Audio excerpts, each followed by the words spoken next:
어머니, 코코한테 뭐 하시는 거예요? 왜 강아지를 그렇게 다루세요? 물건을 물고 나가려고 해서 말리려던 거야. 위험한 물건이라 그냥 둘 수 없었잖니. 강아지가 뭘 물든 어머니가 그렇게 급하게 하시면 코코가 얼마나 놀랄지 생각해 보셨어요? 놀라게 하려던 게 아니야. 코코가 다치면 어쩌려고 그랬겠니? 엄마, 그건 저희가 알아서 할게요. 엄마가 자꾸 나서시면 스트레스를 받아요. 어머니, 저희도 키우는 방식이 있어요. 어머니가 이렇게 자꾸 관여하시면 저희도 힘들어요. 관여? 너희는 내가 관여한다고 생각하겠지만 내가 보기에 너희는 강아지에게 너무 예민한 거 아니냐? 이 집에서 사람이 먼저인지 강아지가 먼저인지 모르겠구나. 어머니, 그 말씀이 너무하시네요.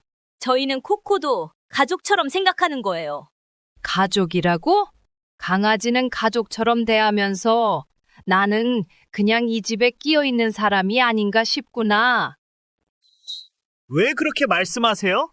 저희가 엄마를 무시하거나 그런 게 아니잖아요. 어머니, 그렇게 말씀하시면 저희도 억울해요. 그냥 코코 키우는 건 저희가 알아서 한다고 몇 번이나 말씀드렸잖아요. 그래, 네가 알아서 해라. 내가 코코 건드리지 않을 테니 너희도 나한테 잔소리 좀 그만해라. 엄마, 이런 식으로 대화하면 더 힘들어져요. 저희도 노력하고 있으니까 엄마도 조금만 이해해 주세요. 노력? 노력은 나도 하고 있다. 그런데 너희는 나의 노력은 보지도 않고 강아지 하나만 챙기잖아. 어머니, 저희는 어머니도 중요하게 생각하고 있어요. 그런데 이런 갈등이 생기니까 저희도 힘들어요. 그래, 나도 힘들다. 다들 힘든데 누구 하나 내 마음을 들어주는 사람은 없구나. 이게 내 잘못인가 보다. 강아지 놀라는 걸 싫어하면서 어머니 마음이 다치는 걸 생각 안 하는 것처럼 보이는 아들과 며느리인데요. 강아지보다 못한 취급을 받고 계시는 듯 보이는 사연자는 어떤 사연이 있을까요? 안녕하세요. 부산에 사는 72살 이미자입니다. 저는 젊었을 때부터 바느질로 살아왔습니다. 작은 양장점에서 일하며 손끝으로 옷을 만들어 가정을 이루고 자식들을 키워냈습니다. 바늘 한 땀 한 땀에 제 마음을 담았고 사람들이 옷을 입고 웃는 모습을 보며 행복을 느꼈습니다. 지금은 아들과 며느리 그리고 손자와 함께 살고 있지만 제 마음 한구석은 늘 차갑고 텅 빈 듯한 기분이 듭니다. 가끔은 이 집에서 제자리가 없는 것처럼 느껴지곤 합니다. 아침에 눈을 뜨면 오늘 하루도 가족과의 거리감 속에서 살아가야 한다는 생각에 마음이 무겁습니다. 요즘 며느리는 집안일보다는 반려견과 보내는 시간이 훨씬 많습니다. 강아지에게 애정을 쏟으며 웃는 모습을 보면 제가 그 강아지보다 못한 사람이 된 것 같은 마음이 듭니다. 하루는 혼잣말처럼 중얼댔습니다. 나도 저 강아지처럼 사랑받을 수 있을까? 그런데 그 말을 아무도 듣지 못한 것 같았습니다. 아니 어쩌면 들었지만 관심이 없었을지도 모르겠죠. 손자가 학교에 갔다가 돌아와도 제 옆에 오래 있지 않습니다. 이 집에서 제가 더는 필요하지 않다고 느껴질 때마다 가슴이 시리게 아프곤 합니다. 이런 날이 쌓이다 보니 이제는 제 스스로에게 묻는 시간이 많아졌습니다. 나는 왜 이렇게 되었을까? 제가 살아온 이야기를 듣고 공감해 주시길 바랍니다. 따뜻한 댓글 하나가 제게 큰 위로가 됩니다. 구독과 좋아요는 앞으로의 이야기를 전하는 데 큰 힘이 됩니다. 오늘은 가족들과의 거리를 좁히고 싶었지만 오히려 더 멀어질 수밖에 없었던 제 이야기를 들려드리겠습니다. 저는 부산에서 태어나고 자랐습니다. 어린 시절은 가난했지만 어머니가 매일같이 뜨개질을 하며 가족을 위해 애쓰시던 모습이 지금도 생생합니다.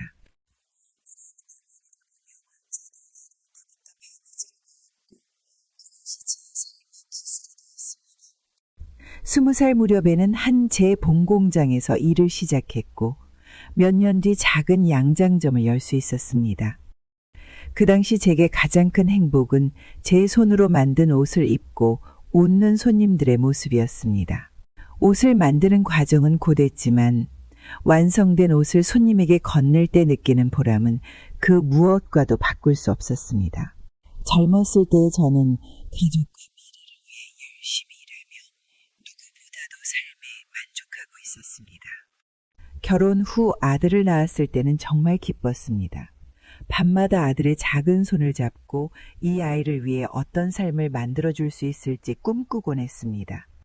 아들은 밝고 건강하게 자라주었고 학교에서도 좋은 성적을 받으며 효심이 깊은 아이로 알려졌습니다. 아들이 대학에 들어가고 직장을 얻었을 때 저는 자랑스러웠습니다. 이 아이를 이렇게 키워냈구나 하는 뿌듯함이 제 마음을 가득 채웠습니다. 그 이후 아들이 결혼을 했을 때 저는 이제 더 큰 가족이 되는구나 생각하며 며느리를 진심으로 환영했습니다. 처음에는 며느리가 밝고 잘 웃는 모습이 마음에 들었고 이런 사람이라면 내 아들과 잘 살겠다고 믿었습니다. 결혼 후 몇 년 동안은 특별한 문제 없이 지냈습니다. 저는 손자를 돌보며 며느리와 함께 살림을 돕는 것이 당연하다고 생각했습니다. 손자가 처음 엄마라고 부르던 날, 그리고 작은 발걸음으로 할머니를 따라다니며 웃을 때는 제 모든 노력이 보답받는 듯한 기분이 들었습니다. 하지만 시간이 지나면서 분위기가 조금씩 달라지기 시작했습니다. 아들은 회사 일로 바빠졌고 며느리와의 대화는 점점 줄어들었습니다. 그때는 젊은 부부가 시간이 없으니 어쩔 수 없다고 이해하려고 했습니다. 가끔씩 며느리가 반려견 이야기를 하며 행복해하는 모습을 볼 때면 저 강아지가 저 사람에게는 얼마나 소중할까 하고 생각했습니다. 그리고 어느 순간 며느리의 관심이 가족보다는 강아지에게 더 쏠리는 것을 느꼈습니다. 이런 변화가 생기면서 저는 어딘가 조금 외로운 기분이 들기 시작했습니다. 부엌 창문으로 들어오는 햇살이 따스했지만 제 마음은 무거웠습니다. 새벽부터 일어나 정성껏 끓인 된장국 냄비를 들고 식탁에 올려놓으며 잠시 멈춰섰습니다. 온 가족이 둘러앉아 식사하던 때가 엊그제 같은데 이제는 텅 빈 식탁만 남았습니다. 아들은 여전히 바빴습니다. 아침도 제대로 먹지 않고 출근 준비를 서두르는 모습이 매일 반복됐습니다. 엄마, 나 바빠요. 아침은 나중에 먹을게요. 저는 그 말을 들으며 짧게 답했습니다. 그래, 오늘도 힘들지 않게 다녀와. 그러나 아들은 문을 닫으며 이미 집을 나섰습니다. 제 대답은 항상 공중으로 흩어지고 말았습니다. 거실에서는 며느리가 코코를 품에 안고 털을 빗고 있었습니다. 코코야, 이렇게 예쁜 강아지가 또 있을까? 오늘 미용실 가면 더 예뻐질 거야. 며느리의 다정한 목소리가 들릴 때마다 제 가슴은 답답해졌습니다. 며느리가 강아지를 품에 안고 웃고 떠드는 모습은 마치 다른 세상 사람처럼 느껴졌습니다. 그런 며느리가 자신에게 정다운 말 한마디 건네는 날은 손에 꼽을 정도였습니다. 저는 조용히 방으로 들어갔습니다. 방 안에는 오래전 사진들이 놓여 있었습니다. 어린 재우와 함께 찍은 사진을 바라보며 미자는 미소를 지었지만 동시에 한숨이 나왔습니다. 그때는 항상 엄마 옆에 붙어 있던 아인데. 손으로 사진을 쓰다듬으며 과거의 기억을 되새겼습니다. 재우가 처음 학교에 갔을 때의 모습, 대학에 합격했다고 기뻐하던 순간들이 주마등처럼 스쳐 지나갔습니다. 점심시간 무렵 손자가 방으로 들어왔습니다. 할머니 점심 드셨어요? 아니, 아직 안 먹었단다. 너는 뭐 먹고 싶니? 아빠가 햄버거 사온대요. 엄마가 피곤하다고 해서 밖에 안 나간대요. 아이의 해맑은 목소리를 들으며 저는 웃어 보였지만 한편으로는 다시 한번 느꼈습니다. 이 집에서 저의 자리가 점점 더 없어지고 있다는 것을요. 엄마, 저희 오늘 늦게 들어올 것 같아요. 잘 쉬세요. 그래, 조심히 다녀와. 저는 아들과 며느리가 코코를 데리고 나가는 뒷모습을 바라보았습니다. 그리고 적막해진 집안에 앉아 식탁 위에 차가워진 국을 바라봤습니다. 제 마음속에는 점점 더 쓸쓸함이 자리 잡았습니다. 면유로 거실 테이블 위에는 노트북과 스마트폰, 그리고 메모지가 펼쳐져 있었습니다. 며느리는 코코를 무릎에 앉히고 한 손으로 스마트폰 화면을 넘기며 사료 리뷰를 꼼꼼히 읽고 있었습니다.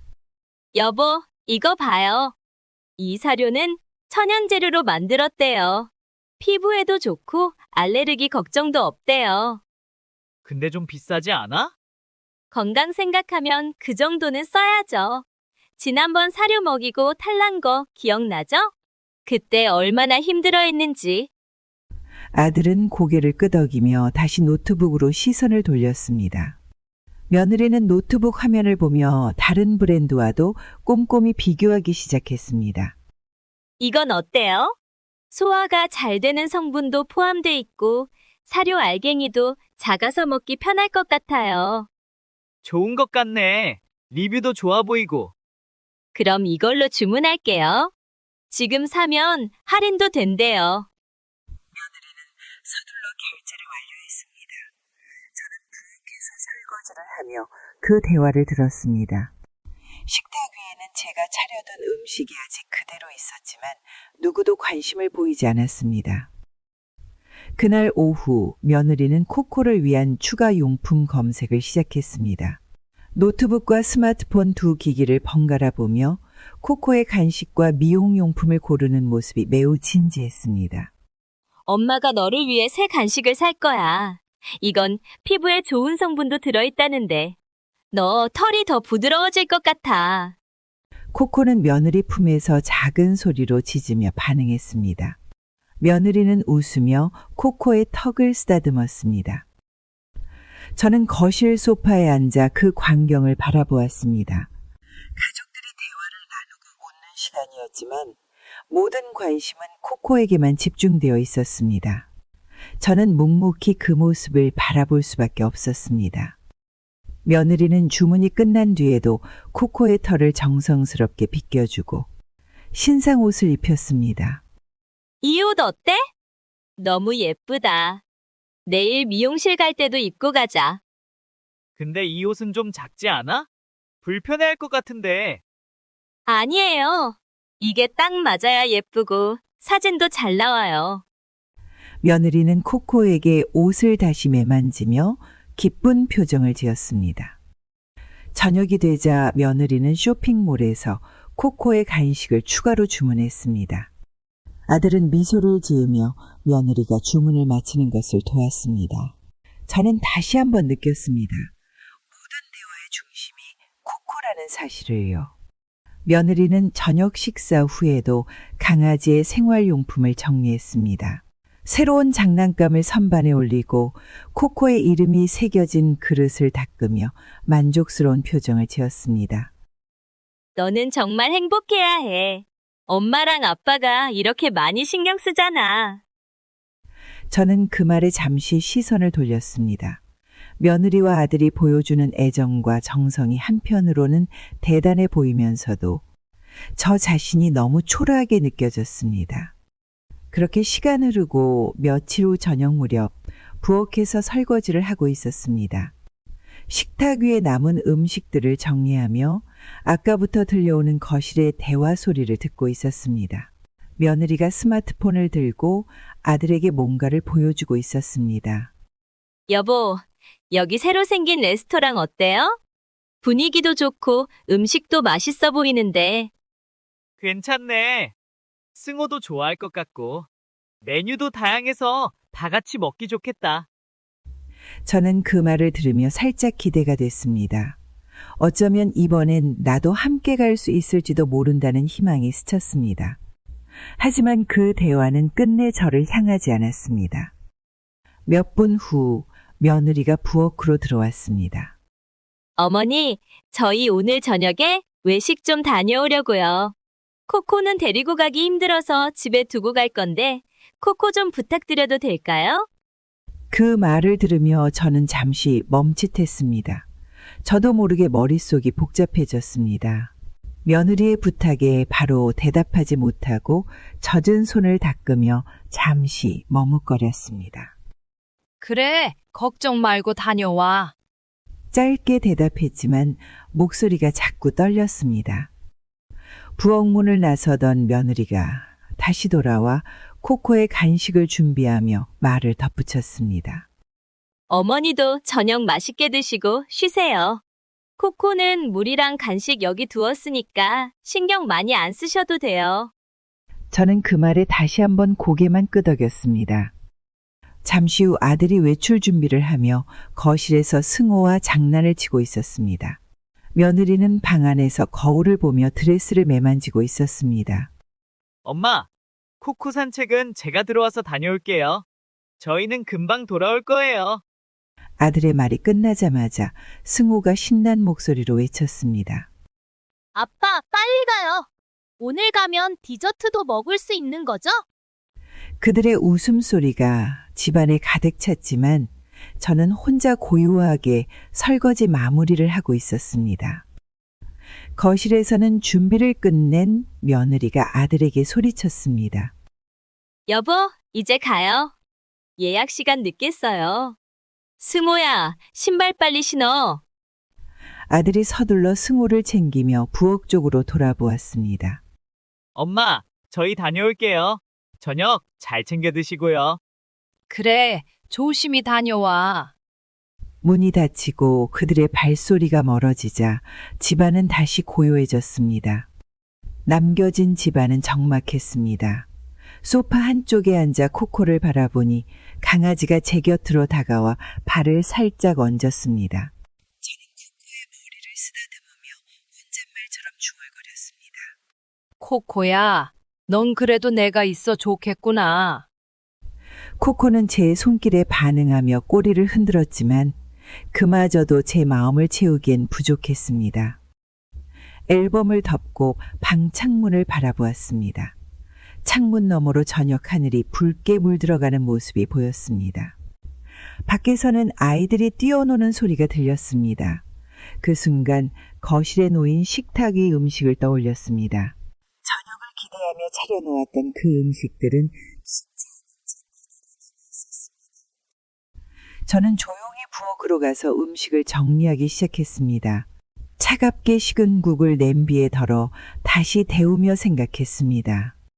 가족과 함께 둘러앉아 밥을 먹고 웃으며 이야기하던 순간들이 이제는 너무 먼 과거의 일이 되었다는 사실을요. 저녁 시간 거실에 온 가족이 모여 있었습니다. 저는 한쪽 구석에 앉아 손으로 옷자락을 만지작거리고 있었습니다.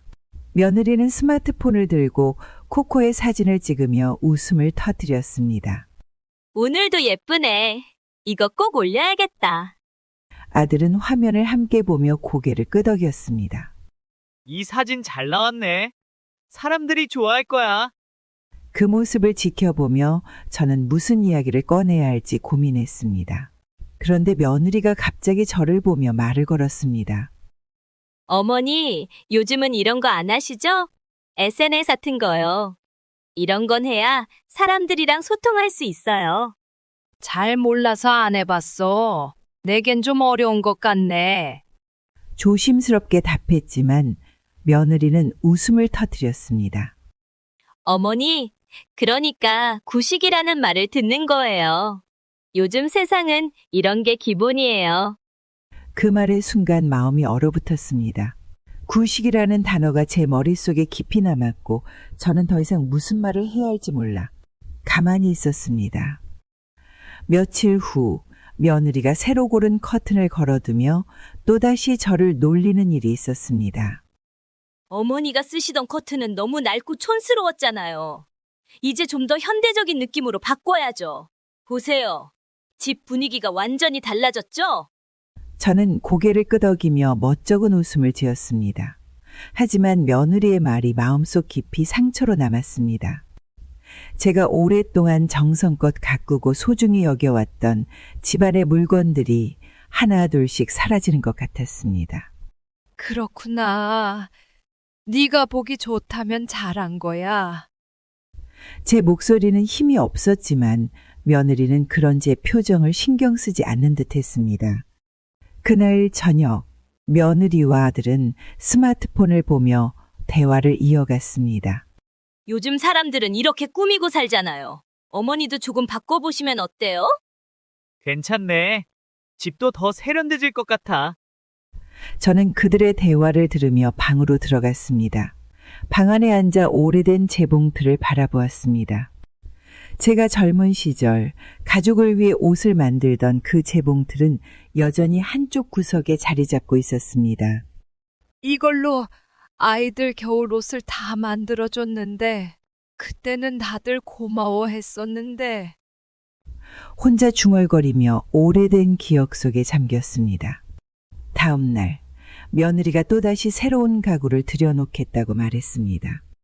요즘엔 이런 가구가 유행이에요. 어머니가 쓰시던 건 너무 낡아서 보기 좀 그래요. 이제 바꿀 때도 됐잖아요. 저는 잠시 침묵하다가 작게 대답했습니다. 그래, 네가 그렇게 생각한다면 바꾸는 게 맞겠지. 하지만 제 마음속에서는 뭔가가 조용히 무너져 내리고 있었습니다. 아끼던 가구가 이제는 가치 없는 물건처럼 취급되는 현실이 너무 아팠습니다. 며느리는 새로운 가구를 자랑하며 친구들에게 전화를 걸어 이야기를 나눴습니다. 새로 들인 소파 정말 좋아요.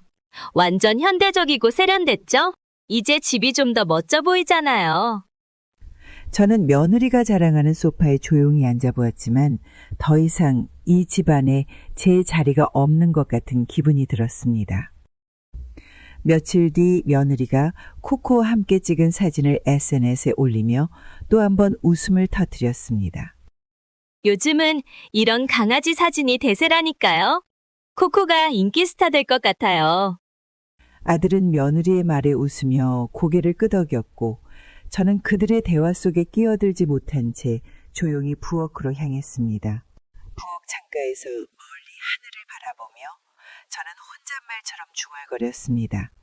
나는 이제 정말로 이 집에서 구식이 되었구나. 점심시간이 지나갈 무렵 며느리가 새로운 강아지 용품이 배달됐다고 소리쳤습니다. 엄마가 새 장난감 샀어. 너 이거 좋아할 거야. 이따가 놀아보자. 코코는 꼬리를 흔들며 며느리를 따라다녔습니다. 그 모습을 지켜보며 저는 느꼈습니다. 가족의 모든 관심이 코코를 향하고 있다는 사실이 더 이상 부정할 수 없을 정도로 명확해졌습니다. 그날 저녁, 저는 식탁에 앉아 혼자 밥을 먹었습니다. 부엌문 너머로 며느리가 코코를 안고 웃으며 대화하는 소리가 들렸습니다. 엄마랑 평생 함께 하자. 너는 우리 가족의 중심이야. 그 말은 저를 얼어붙게 만들었습니다. 가족의 중심이라는 말은 한때 제자리였던 것 같은데 이제는 코코의 자리가 되어버린 현실이 너무도 선명했습니다. 부엌에서 설거지를 하던 중 갑작스럽게 어지러움이 몰려왔습니다. 손에 들고 있던 접시를 간신히 싱크대에 내려놓고 벽에 기대야 했습니다. 가슴이 답답하고 손끝까지 떨려왔습니다. 이러다 넘어질지도 모르겠네. 작은 목소리로 중얼거리며 겨우 의자에 앉았지만 몸의 떨림은 쉽게 가라앉지 않았습니다. 며칠 전부터 기운이 없고 몸이 무거웠지만 누구에게 말할 수 없었습니다.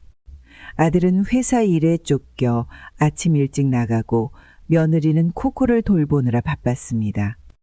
가족들 앞에서 아프다고 말한들 진심으로 걱정해 줄까 하는 의문이 들어 차마 말을 꺼내지 못했습니다. 그날 저녁 상황이 더 나빠져 결국 용기를 내어 아들에게 요청했습니다.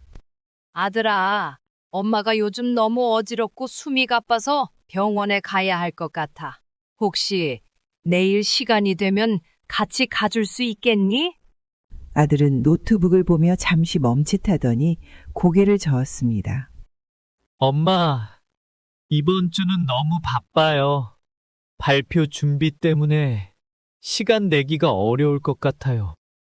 곧이어 며느리가 코코를 안고 방에서 나왔습니다. 제가 같은 부탁을 하자 며느리는 머리를 흔들며 대답했습니다. 어머니, 저도 이번 주는 힘들 것 같아요. 회사에서 새 프로젝트 시작해서 야근이 많거든요. 그냥 택시 타고 다녀오시면 안 될까요? 그 말이 가슴에 깊이 박혔습니다. 며느리가 바쁠 때마다 말하던 택시 타고 다녀오라는 말이 너무 익숙해져 있었지만 이번만큼은 그 말이 뼈아프게 느껴졌습니다. 다음 날 아침 병원에 가기 위해 혼자 집을 나섰습니다. 가슴이 답답하고 발걸음이 무거웠지만 누구의 손도 빌리지 못한 채 택시를 잡아타야 했습니다. 병원 대기실에 앉아 주위를 둘러보니 가족과 함께 온 사람들이 대부분이었습니다. 자식이 부모의 손을 꼭 잡고 부축해주는 모습, 부부가 서로를 챙기는 모습들이 눈에 들어왔습니다. 가슴 속에서 외로움이 더 크게 번져갔습니다. 진료를 마치고 집에 돌아오니 거실에서는 코코와 며느리가 놀고 있었습니다. 코코는 꼬리를 흔들며 며느리의 손길에 반응했습니다. 며느리는 밝게 웃으며 코코의 털을 빗어주고 있었습니다. 우리 아기, 예쁜 털 정리하자.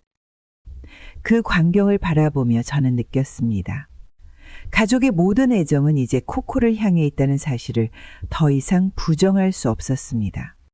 그날 밤 식탁에 앉아 혼자 밥을 먹으며 한숨을 내쉬었습니다. 창문 너머로 저녁 하늘이 보였지만 마음속 깊은 허전함이 하늘을 보는 눈길을 무겁게 만들었습니다. 제가 얼마나 아픈지, 얼마나 외로운지 가족 누구도 물어보지 않았다는 사실이 더 가슴 아프게 다가왔습니다. 며칠 후 코코가 갑자기 구토를 했습니다. 며느리는 놀라서 아들에게 소리쳤습니다. 갑자기 토했어. 빨리 병원 가야 해. 아들은 서둘러 차키를 집으며 말했습니다. 병원에 데려가자. 주사 맞고 괜찮아질 거야. 그들은 코코를 품에 안고 서둘러 집을 나섰습니다. 며느리는 어르고 달래며 걱정스러운 표정을 숨기지 못했습니다. 그들의 뒷모습을 보며 저는 손끝이 떨렸습니다. 병원을 가야 했던 제 모습과 비교되었기 때문이었습니다. 저는 혼자 택시를 타고 다녀왔지만 코코를 위해서는 온 가족이 한 마음으로 움직였습니다. 그 차이는 제 마음을 더욱 공허하게 만들었습니다. 아침 일찍 시장에 나가려고 부엌 서랍을 열었습니다. 안쪽에 있는 작은 봉투를 꺼내 손에 쥐었지만 가벼운 무게가 한눈에 느껴졌습니다. 생활비로 받은 돈은 늘 부족했고 이번 달은 더욱 빠듯했습니다. 이걸로 뭘 살 수 있을까? 조용히 혼잣말을 하며 봉투 속 돈을 세어보았습니다. 채소 몇 가지와 기본적인 양념을 사면 끝일 것 같았습니다. 며칠 전 며느리와 나눴던 대화가 떠올랐습니다. 어머니, 요즘 저희도 지출이 많아서요. 생활비는 이 정도로 드릴게요. 꼭 필요한 것만 사시면 괜찮을 거예요. 그 말은 제게는 지출에 대한 경고처럼 들렸습니다. 며느리의 표정에는 단호함이 담겨 있었고 저는 더 이상 말을 이어갈 수 없었습니다. 시장에서 무를 고르며 값을 흥정하는 동안 상인이 제게 권했습니다. 아주머니, 요즘 이 배추도 괜찮아요. 조금 더 가져가세요. 괜찮아요. 지금은 이 정도면 충분해요. 조용히 대답하며 손에 쥔 돈을 다시 한번 확인했습니다. 다른 사람들의 장바구니가 가득 찬 모습을 보며 제 손에 든 봉투가 더 초라하게 느껴졌습니다. 집으로 돌아오는 길, 며느리가 웃으며 코코와 함께 사진을 찍던 모습이 떠올랐습니다. 얼마 전 며느리는 새 강아지 용품을 주문하며 코코에게 말을 걸고 있었습니다. 코코야, 이번에 엄마가 너를 위해 신상 간식도 사고 새 옷도 샀어. 너도 좋아하겠지? 그 말이 귓가에 맴돌며 마음 한구석이 쓸쓸해졌습니다. 집에 도착하니 거실에는 새로 산 강아지 장난감과 옷이 깔려 있었습니다. 저는 부엌으로 들어가 방금 사온 채소를 정리했습니다. 봉투 속에 남은 돈이 없다는 사실이, 그리고 그것으로는 필요한 물건조차 채우지 못했다는 현실이 더 답답하게 느껴졌습니다. 며칠 뒤, 조미료가 다 떨어져 며느리에게 말을 걸었습니다. 은미야, 조미료가 없어서 그런데 좀 더 살 수 있을까? 며느리는 잠시 멈칫하더니 미소를 지으며 말했습니다. 어머니, 제가 알아보고 필요한 만큼만 살게요. 이번 달은 예산이 빡빡해서요. 그 말에 저는 더 이상 아무 말도 할 수 없었습니다. 며느리가 예산이 빠듯하다고 말할 때마다 저는 제 요청이 번거롭다는 뜻으로 들렸습니다. 그날 저녁 며느리와 아들이 코코를 데리고 외출 준비를 하고 있었습니다. 며느리는 코코의 새 옷을 꺼내며 환하게 웃었습니다.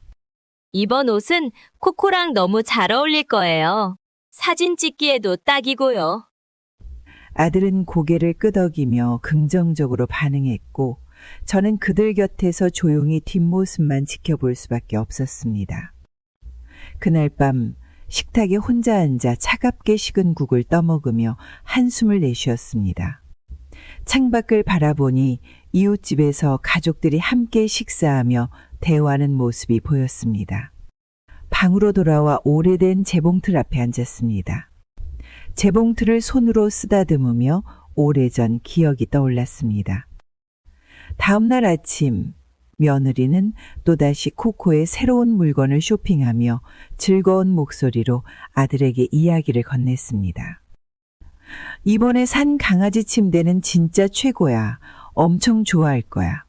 이 정도는 꼭 사줘야죠. 그들의 대화를 들으며 저는 더 이상 제 이야기를 꺼낼 수 없다는 걸 깨달았습니다.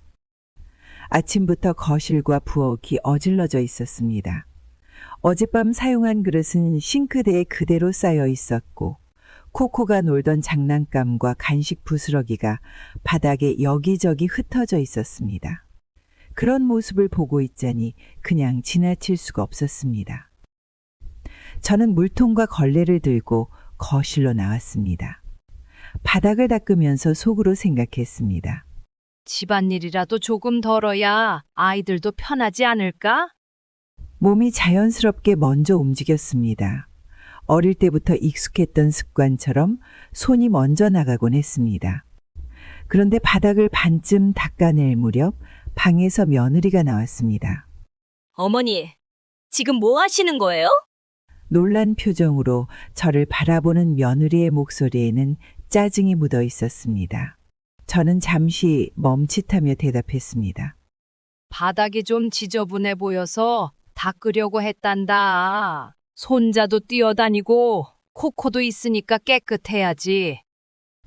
하지만 며느리는 고맙다는 말 대신 짜증 섞인 목소리로 말을 이어갔습니다. 어머니, 괜히 그러시다가 허리만 다치세요. 연세도 있으신데 이런 건 저희가 알아서 할게요. 오히려 더 번거로워질 수도 있어요. 그 말에 손에 들고 있던 걸레가 무겁게 느껴졌습니다. 돕겠다는 뜻이 아니라 제가 하는 일이 방해가 된다는 뜻으로 들렸습니다. 그래, 알았다. 그럼 네가 나중에 해라. 작게 대답하며 걸레를 내려놓았습니다. 마음속 깊은 곳에서 무언가 끊어지는 듯한 기분이 들었습니다. 걸레와 물통을 정리하면서 고개를 들어보니 며느리는 이미 거실 한쪽에서 코코를 안고 장난을 치고 있었습니다. 제가 닦으려던 바닥은 여전히 어질러져 있었고 그 모습을 보니 그냥 끝까지 내가 할 거리라는 생각이 들었습니다. 하지만 더 이상 나설 수는 없었습니다. 방으로 들어와 문을 닫고 의자에 앉았습니다. 거실에서 며느리와 코코가 웃으며 떠드는 소리가 들려왔지만 그 소리는 마치 멀리서 들리는 것처럼 희미하게 느껴졌습니다. 젊었을 땐 이렇게 가만히 있지 않았는데. 조용히 중얼거리며 한숨을 내쉬었습니다. 그날 밤 거실에서 웃고 떠드는 가족들의 소리를 들으면서도 저는 방 안에서 이불을 덮고 조용히 누워 있었습니다.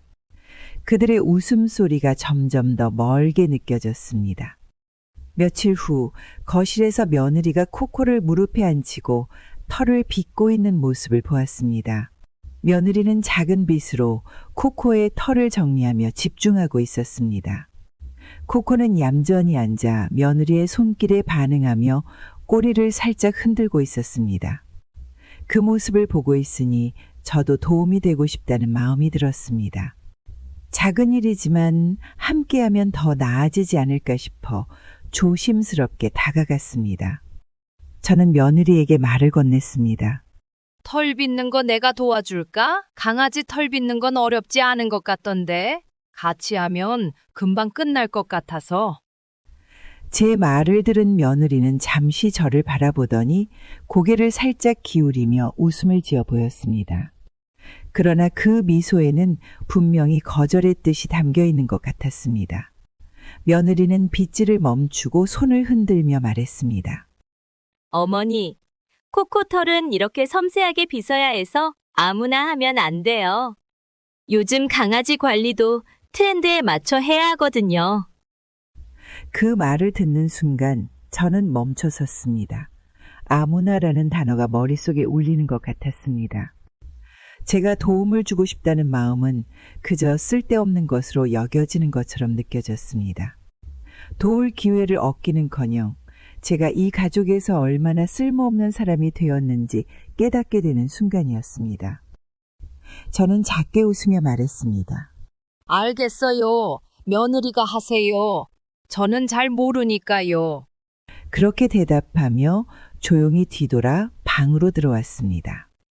방 안에 들어와 문을 닫고 의자에 앉으니 몸이 한없이 무겁게 느껴졌습니다. 저녁 준비 시간이 다가오자 저는 부엌으로 갔습니다. 냉장고를 열고 재료들을 하나씩 꺼내면서 머릿속으로 메뉴를 떠올렸습니다. 냉동실에서 두부와 냉장고 안쪽에 있던 남은 채소를 꺼내 도마 위에 올렸습니다. 그리고 냄비를 꺼내 육수를 준비하며 혼잣말로 중얼거렸습니다.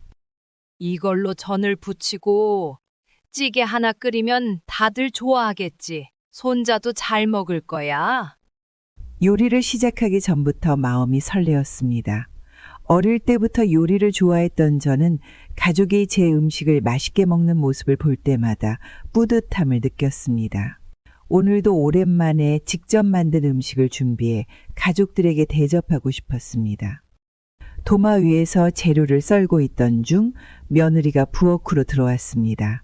며느리는 냄비에 재료를 넣으려던 저를 보며 다가왔습니다. 그러더니 냄비 속을 슬쩍 들여다보며 고개를 갸우뚱하더니 말을 꺼냈습니다. 어머니, 이런 음식은 요즘 잘 안 먹어요. 너무 기름지고 옛날스럽잖아요. 요즘은 가볍고 심플한 게 대세예요.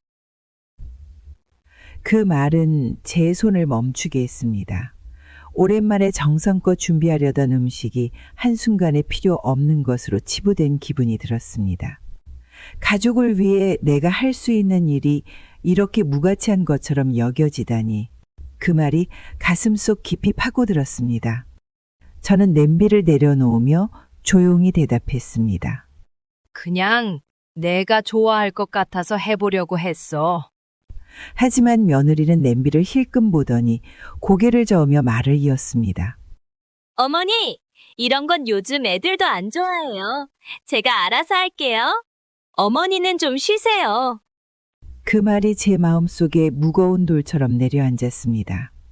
내가 좋아하는 요리, 내가 해보고 싶었던 음식들이 며느리의 말 한마디로 아무것도 아닌 일이 되어버렸습니다. 부엌에 서 있는 제 존재마저 불필요한 것처럼 느껴졌습니다. 저는 며느리에게 작은 미소를 지어 보이며 대답했습니다. 그래, 네가 알아서 해. 냄비와 도마를 치우며 뒤돌아 방으로 들어왔습니다. 방문을 닫고 의자에 앉으니 몸이 무겁게 가라앉는 듯한 기분이 들었습니다. 부엌에서 들려오는 며느리의 분주한 소리가 제 마음을 더 초라하게 만들었습니다. 거실에서 들려오는 며느리의 목소리가 귀에 들어왔습니다.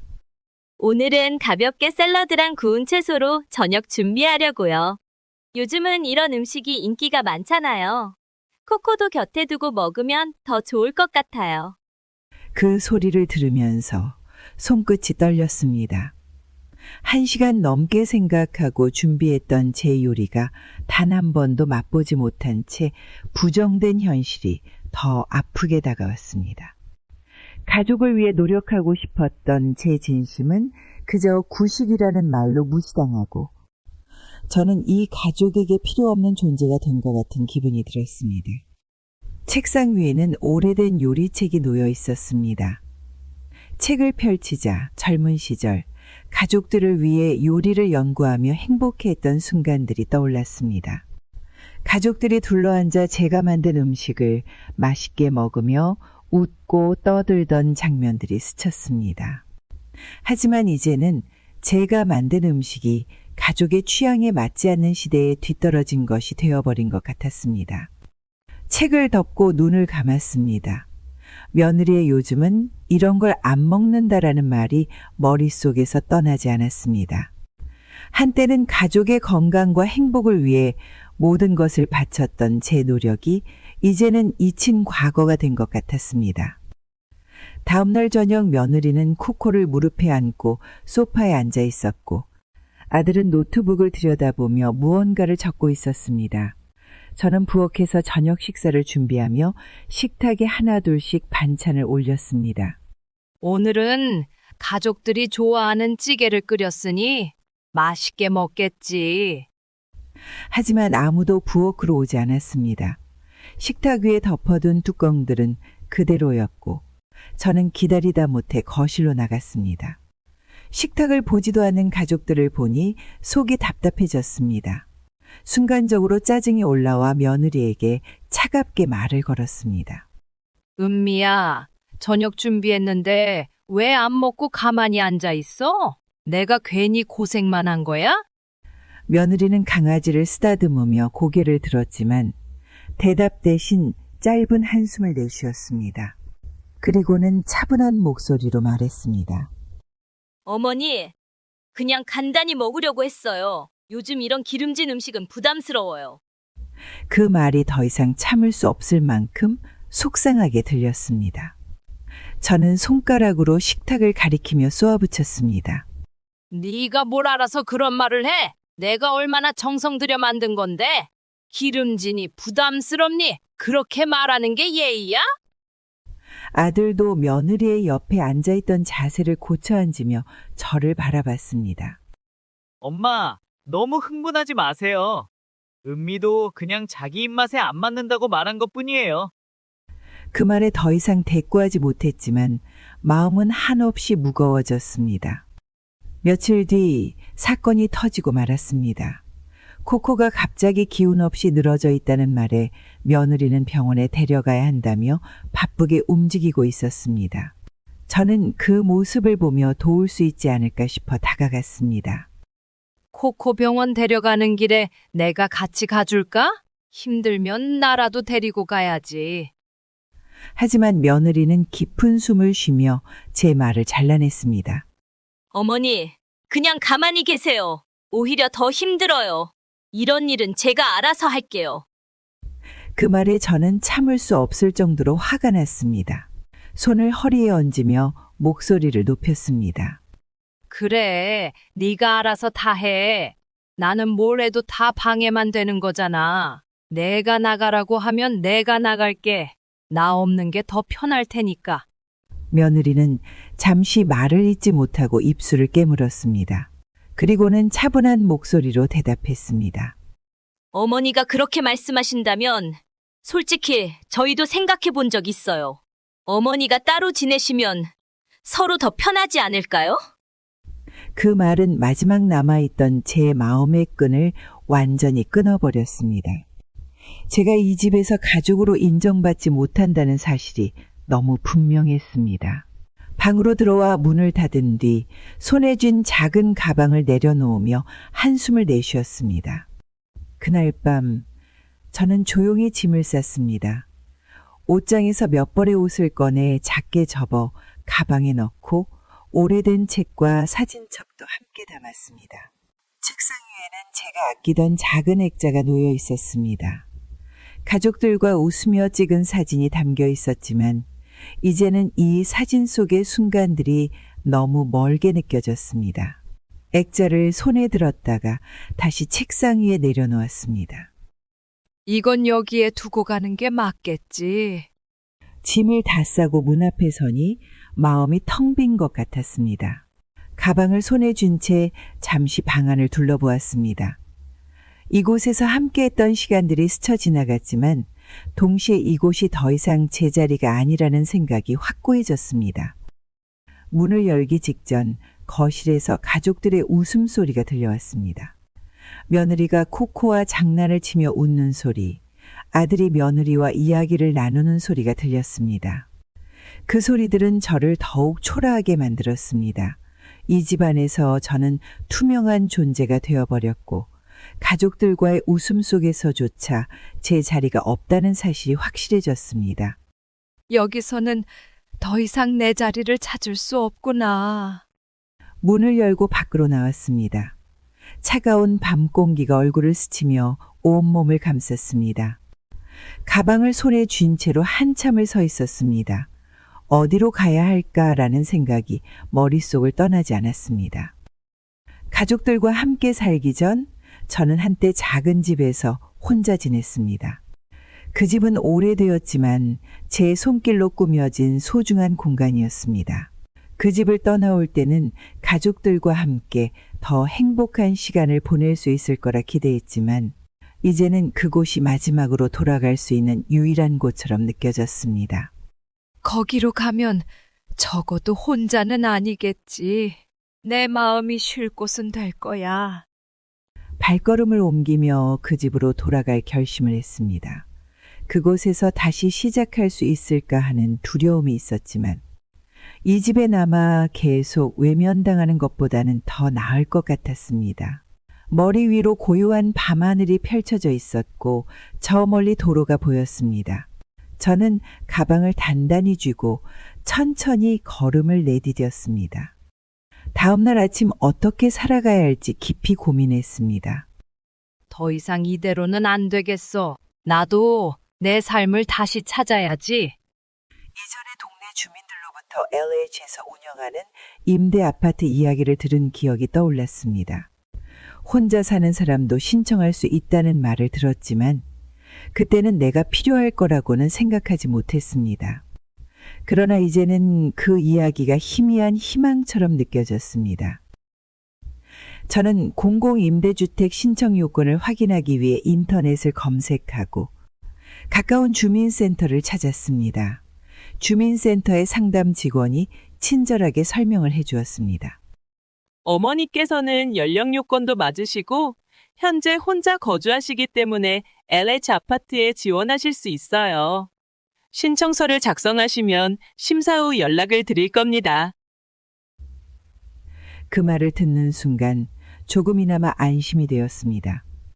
저는 안내받은 대로 신청서를 작성하고 필요한 서류들을 준비했습니다. 신청서를 제출하면서 오랜만에 무언가를 위해 움직이고 있다는 느낌이 들었습니다.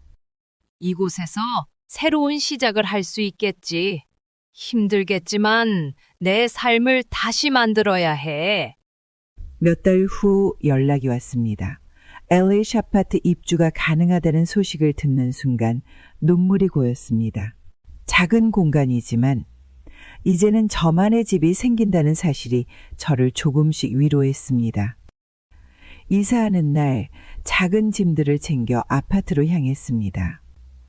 아파트는 낡았지만 깨끗하고 조용한 동네에 자리 잡고 있었습니다. 방에 들어서니 벽에는 오래된 페인트 자국이 남아 있었고 바닥은 약간 찌든 흔적이 보였습니다.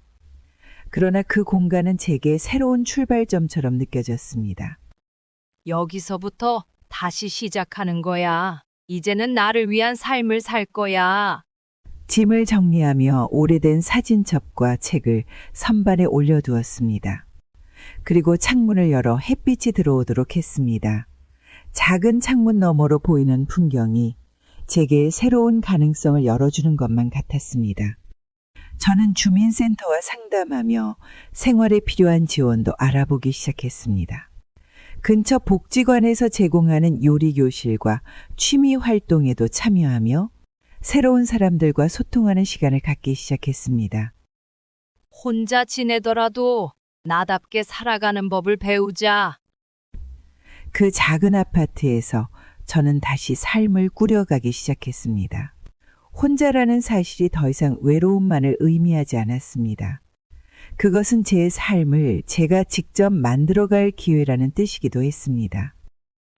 작은 아파트에서의 생활은 조용하고 한편으로는 낯설었습니다. 스스로 꾸려가는 생활 속에서 홀로 있는 시간이 많아질수록 저는 과거의 가족을 위해 바쁘게 움직였던 시간이 그리워졌습니다. 문득 부엌 한 구석에 놓인 오래된 요리책이 눈에 들어왔습니다. 손때 묻은 페이지를 넘기며 중얼거렸습니다. 이걸로 뭔가 다시 시작할 수 있을까? 내가 잘하는 게 이것뿐이니. 며칠 후 주민센터에 들렀을 때 한 상담 직원이 정부 지원으로 운영되는 한국요리사 훈련 과정을 소개해 주었습니다. 어머니, 요리를 좋아하신다면 이 프로그램이 정말 좋을 것 같아요. 모든 비용이 지원되고 과정을 마치면 자격증도 받을 수 있거든요. 그 말을 듣는 순간 마음속에 작게나마 희망이 생겼습니다. 젊은 시절 가족을 위해 요리하며 느꼈던 설렘과 행복이 떠올랐습니다. 저는 서둘러 신청서를 작성하며 생각했습니다. 이번에는 나를 위해 해보자. 내 삶을 새롭게 만들어야 해. 며칠 후 드디어 수업 첫날이 되었습니다. 낯선 주방에 들어서니 다양한 연령대의 사람들이 모여 있었습니다. 모두들 앞치마를 두르고 강사의 지시에 따라 칼질 연습을 하고 있었습니다.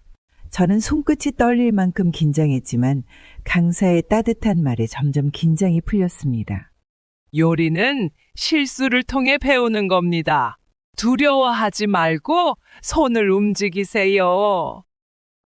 칼을 손에 쥐고 채소를 썰어 나가니 오랜만에 손끝에서 익숙한 감각이 느껴졌습니다. 도마 위에서 칼질 소리가 나는 동안 마음 한구석에서 오랫동안 잊고 있던 설렘이 되살아났습니다. 시간이 지나자 매 수업이 기다려질 정도로 요리에 몰두했습니다. 강사로부터 전통 한국 요리의 기본부터 응용까지 배울 때마다 새로운 조리법에 눈을 뜨는 기분이 들었습니다. 찌개 하나를 끓일 때도 재료를 더 풍부하게 활용하는 방법, 깍두기를 담글 때 배를 갈아 넣어 깊은 맛을 내는 방법 등 제가 알지 못했던 기술들이 제 손끝에 새겨지는 것 같았습니다. 수업이 끝난 후에는 만든 음식을 참가자들과 함께 나누며 이야기를 나누었습니다. 어머니, 어쩜 이 깍두기를 이렇게 맛있게 만드셨어요? 저도 배우고 싶어요. 그 말을 들으니 마음 한구석이 따뜻해졌습니다. 이런 칭찬을 받으니 오랜만에 정말 기분이 좋네. 내가 잘할 수 있는 일이 있다는 게 얼마나 다행인지 몰라. 몇 달이 지나 수료가 가까워지자 자격증 시험 준비가 시작되었습니다. 처음에는 잘할 수 있을지 두려웠지만 수업에서 배운 기술을 복습하며 자신감을 키웠습니다. 시험장에서 재료를 손질하고 조리하고 음식을 세팅하면서 제 손끝이 익숙하게 움직이는 것을 느꼈습니다. 여기까지 왔으니 끝까지 해보자. 내 자신을 위해. 시험 결과가 발표된 날 합격 소식을 들었습니다. 제 이름이 적힌 자격증을 받는 순간 저는 눈물을 참을 수 없었습니다. 이게 정말 내가 해낸 거야. 그 자격증은 단순한 종이 한 장이 아니었습니다. 그것은 제가 오랜 시간 잊고 지냈던 제 가치를 스스로 증명한 결과물이었고 앞으로의 길을 열어줄 새로운 시작점이었습니다. 그날 밤 자격증을 책상 위에 올려두고 창문을 열어 밤하늘을 바라보았습니다. 작은 바람이 들어오며 제 마음을 채웠습니다. 이제 내 삶은 내가 만들어 갈 거야. 앞으로도 계속 해낼 수 있을 거야. 이후로도 저는 지역복지관에서 운영하는 프로그램에 참여하며 요리 기술을 더욱 갈고 닦았습니다. 새로운 사람들과 만나고 이야기를 나누며 혼자서도 의미 있는 시간을 보낼 수 있다는 사실을 깨달았습니다. 요리를 통해 저는 잃어버렸던 자신감을 되찾고 새로운 삶을 시작할 용기를 얻었습니다. 자격증을 따고 나서 제 안에는 용기가 생겼습니다. 혼자 살아가는 작은 아파트에서 이제는 제 삶을 새롭게 열어가야 한다고 생각했습니다. 요리로 제 인생을 바꾸고 싶다는 마음이 점점 강해졌습니다. 내가 사랑하는 요리로 내 가게를 열어보자. 이건 내 마지막 도전이 될 수도 있어. 몇 날 며칠을 고민하며 종이에 계획을 적고 계산기를 두드렸습니다. 적은 생활비로 어떻게 가게를 시작할 수 있을지 머리를 싸매고 고민했습니다. 결국 그동안 아껴 모은 생활비를 전부 끌어모아 소박한 반찬 가게를 열기로 했습니다. 손님들이 집에서 편하게 먹을 수 있는 반찬을 사갈 수 있도록 깍두기, 나물, 조림 반찬 같은 전통 음식을 메뉴로 정했습니다.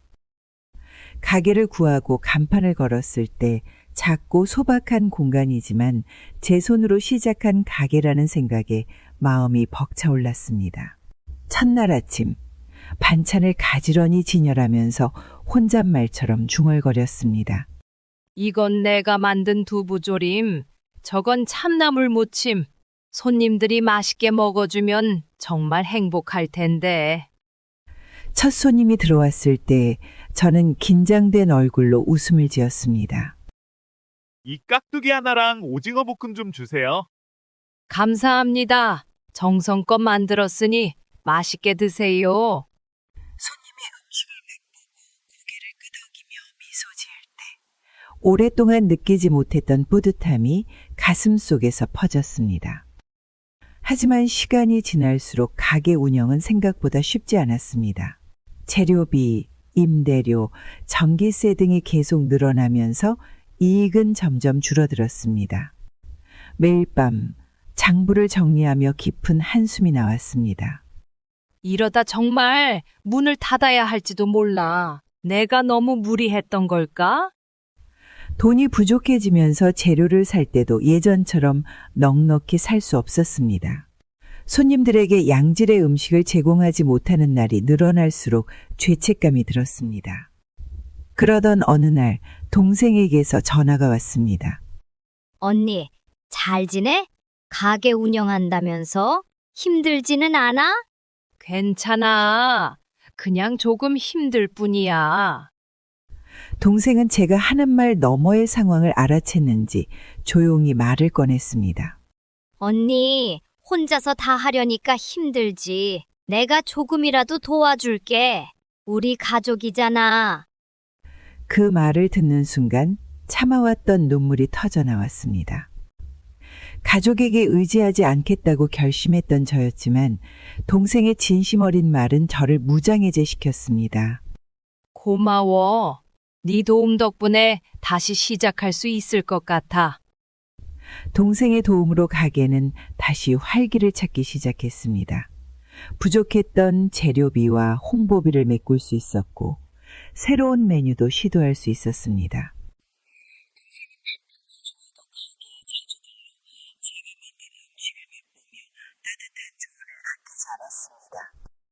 언니, 이 가지볶음은 정말 맛있다.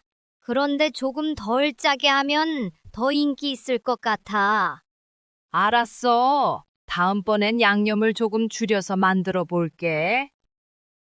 동생의 응원은 제게 큰 힘이 되었습니다. 점차 가게를 찾는 손님이 늘어나기 시작했고 손님들은 제가 만든 음식을 먹으며 감사 인사를 전하곤 했습니다. 이 깻잎 무침 정말 맛있어요. 다음에 또 사러 올게요. 그 말을 들을 때마다 제 마음속에는 작은 꽃이 피어나는 것 같았습니다. 어느 날 동생과 함께 가게를 정리하며 저는 가만히 중얼거렸습니다. 이 가게가 내 인생의 새로운 출발점이 됐어. 너 없었으면 여기까지 오지 못했을 거야. 동생은 미소를 지으며 말했습니다. 언니가 잘했으니까 이렇게 된 거야. 앞으로도 계속 응원할게. 가게 문을 닫고 집으로 돌아오는 길, 밤하늘의 별빛이 유난히 밝게 느껴졌습니다. 작은 가게에서 시작한 제 노력과 사랑이 점점 더 많은 사람들에게 닿고 있다는 생각이 들었습니다. 여러분, 저는 삶의 어려움 속에서도 작은 희망을 놓지 않으려 노력했습니다. 누군가에게는 사소해 보일 수 있는 도전이지만 저에게는 다시 살아갈 용기를 찾는 여정이었습니다. 아들하고는 한 달에 한 번 정도 전화 통화하면서 지내고 만나지는 않고 있습니다. 어쩌면 이렇게 사는 게 편할 수도 있다는 생각이 듭니다. 여러분 저처럼 외로움이나 어려움을 겪고 계신 분들이 계시다면 제 이야기가 작은 위로가 되기를 바랍니다. 혹시 비슷한 경험을 해보셨거나 제 이야기에 공감하셨다면 댓글로 여러분의 생각과 마음을 나눠주세요. 여러분의 응원과 의견이 다른 누군가에게도 큰 힘이 될 거예요. 좋아요와 구독은 저의 작은 도전이 더 많은 분들에게 닿을 수 있는 큰 다리가 됩니다. 함께 해주신다면 앞으로도 제 이야기를 꾸준히 전해드릴게요. 여러분의 따뜻한 마음 하나하나가 제겐 큰 의미입니다. 감사합니다. 여러분 모두의 이야기도 응원합니다.